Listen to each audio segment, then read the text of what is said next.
সবাইকে। যে সকাল হয়ে গেছে, এখন উঠে পড়েছি, এখন 7:30 মতো বাজে।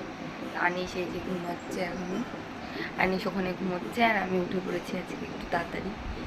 মাকে বলেছিলাম একটু সকাল সকাল দেখবো, প্রত্যেক দিনই দেরি হয়ে যাচ্ছে, তার জন্য উঠে পড়েছি। যে বসবো, এডিটিংয়ের কাজটা করা হয়নি কালকে, আর পরশু দিনে ব্লগটা তো পোস্ট করতেই পারিনি, ছাড়ি ভিডিও যেভাবে তো করা হয়নি। আজকে এই ভিডিওটা এখন এডিট করবো, তার জন্য আজকে একটু সকাল সকাল উঠেছি, ভিডিওটা এডিট করে নিই, যখন চা খাচ্ছি আবার আসছি। এই যে আর আজকে চা হয়নি, তো এই যে বিস্কুট খাবো, ভাই খাবো দুধ মুড়ি, আমি খাবো বিস্কুট, চা করিনি, ভালো লাগতো না করতে, ও বললাম দুধ মুড়ি খাবো, আমি বেঁচে গেলাম, না হলে ওর জন্য আমার জন্য চা করতে হবে আমাকে, তার ও বললো দুধ মুড়ি খাবে, তা আমি বিস্কুটটা খাই। এই যে ঘুম থেকে ওঠার পর বিছানা টিছানা ঝেড়ে নিয়ে আনিস দে আমাকে আদর করছে, খামচি দিচ্ছে, একটু দুষ্টুমি করছে, তারপরে ওকে স্নান টান করিয়ে দেবো। এখন 9:30 মতো বাজে। এই যে আনিস স্নান করে চলে এসছে। আনিস স্নান হয়েছে তোমার? কি এটা? আনিস স্নান করে নিয়েছে মার সাথে, মা স্নান করলো, ওকেও স্নান করিয়ে দিল। হাই করে দাও তো, হাত দিয়ে।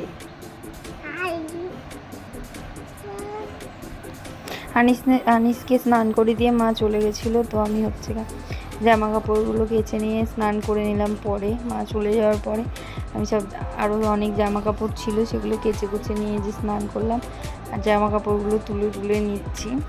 তারপরে সব ভাঁজ করছি। এবার এসে আনিস কি আমাকে বলছে বারবার, আর আমি টিভি চলছে এদিকে, গীতা এলএলবি, এটা ভালো লাগে দেখতে, তো এটা হচ্ছে, আর আমি এদিকে জামা কাপড়গুলো ভাঁজ করে নিচ্ছি সব। তো তারপরে আনিস দেখছি ও ফোন দেখছে, মার ফোনটা রেখে গেছিলো, তো ওটাই ফোন দেখছে। জামা কাপড়গুলো সব গুছিয়ে ভরে টরে রেখে দিলাম। তো এবার মাথাটা আছড়ে সিঁদুরটা পরে এই যে এবার দুপুরের লাঞ্চ করতে বসে গেছি। তো দুপুরের লাঞ্চে ছিল আজকে ভাত, আলু বরবটি ভাজা, আলু ঝিঙে পোস্ত, আর মুগের ডাল। তো আলু ভাজা দিয়ে মুগের ডাল তো ভালো লাগে, আলু বরবটি দিয়েও ভালো লাগে, আর আলু পোস্ত দিয়ে। তো তারপরে আর ভিডিও করা হয়নি। তো বিকেলবেলা মা আর আনিস এই যে দিদাবাড়ি যাচ্ছিলো, আমি যাবো নাই ভাবলাম, তো তারপরে হঠাৎ কি মনে হলো যে যাই বলে, তো এই যে আমিও বেরিয়ে পড়েছি, রাস্তায় যাচ্ছি এখন। তারপরে এই যে দিদাবাড়ি গিয়ে জানতে পারলাম যে ছাদে একটা ড্রাগন গাছ ছিল, তো ওই গাছটায় ফুল এসছে, তো তাড়াতাড়ি করে ছাদে উঠে গেলাম। তো ছাদে উঠে আনিসকে নিয়ে যেহেতু আনিস ওই যে নিচ থেকে দেখছে, আমাকে দেখবে ভাবে আমি যাচ্ছি না, তারপর গিয়ে দেখছি ও খেলা করছে পাশে। এবার তোমাদেরকে একটা জিনিস দেখাবো, হ্যাঁ, তারপরে এই যে ড্রাগন ফুলটা দেখাচ্ছি তোমাদের। আমাদের ড্রাগন গাছে ওখানে একটা ছোট্ট ফুল গাছটা আমার ঠাকুমার বাড়ি থেকে নিয়ে এসেছিল আমার মা, আমার মায়ের কাছে যখন মারা গেছিল, এক বছরের তুলনায় অনেকটাই হয়েছিল লালপালা দিকে, ওইদিকে হচ্ছে কোথাও সব পাশে একজন, এটা আমার মা নিয়েছিল আমার ঠাকুমার বাড়ি থেকে, 1 বছরও হয়নি ঠিকঠাকভাবে এখনো। তো গাছটা দিদার বাড়ি ছাদে রেখেছি, আবার ছাদে যেহেতু রান্নার জন্য কুচা টুচা দিয়ে দিই। দিদার বাড়ি থেকে এসে দেখি চাবি নাই, আমি আর আনিস আইসক্রিম খেতে খেতে এসেছি। তারপরে দেখছি ফোন করলাম বাবাকে, বাবা এসে আবার তালা খুলে দিল কিছুক্ষণ পর। এই যে ওখানে রুটি করছি, এখানে আটা মাখা আছে, এই যে এখানে রুটি হয়ে গেছে, বেলছিলাম, এই যে আটা ময়দা মাখা।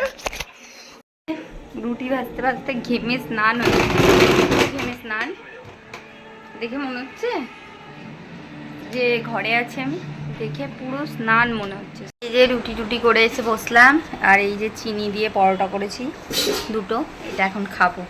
রুটির আটাতে চিনি ভরে পরোটাটা না ভালো লাগে খেতে। তো এই রুটি টুটি হয়ে গেছে, তারপরে যে আমার আর ভাইয়ের পরোটা করেছিলাম, আলু পোস্ত আর পরোটা দিয়ে খেয়ে নিলাম সকালের। এখন রাত্রি 9:30 মতো বাজে, তো রাতের ডিনার হয়ে গেছে। আনিস ওই যে ঘুমিয়ে গেছে, আনিস আজকে সারাদিন ঘুমোয়নি, যে সন্ধ্যাবেলা আমি রুটি বানাচ্ছিলাম, একা একাই ঘুমিয়ে গেছে, তখন তো বললামই যে ঘুমিয়ে গেছে। তো আমি এই যে খাওয়া দাওয়া হয়ে গেছে, তো এবার বিছানা টিছানা কিছু ঝাড়া হয়নি, ভাই আর বাবা খায়নি, ভাই পড়তে গেছে, আসবে তারপরে খাবে, তো আমার খাওয়া হয়ে গেছে।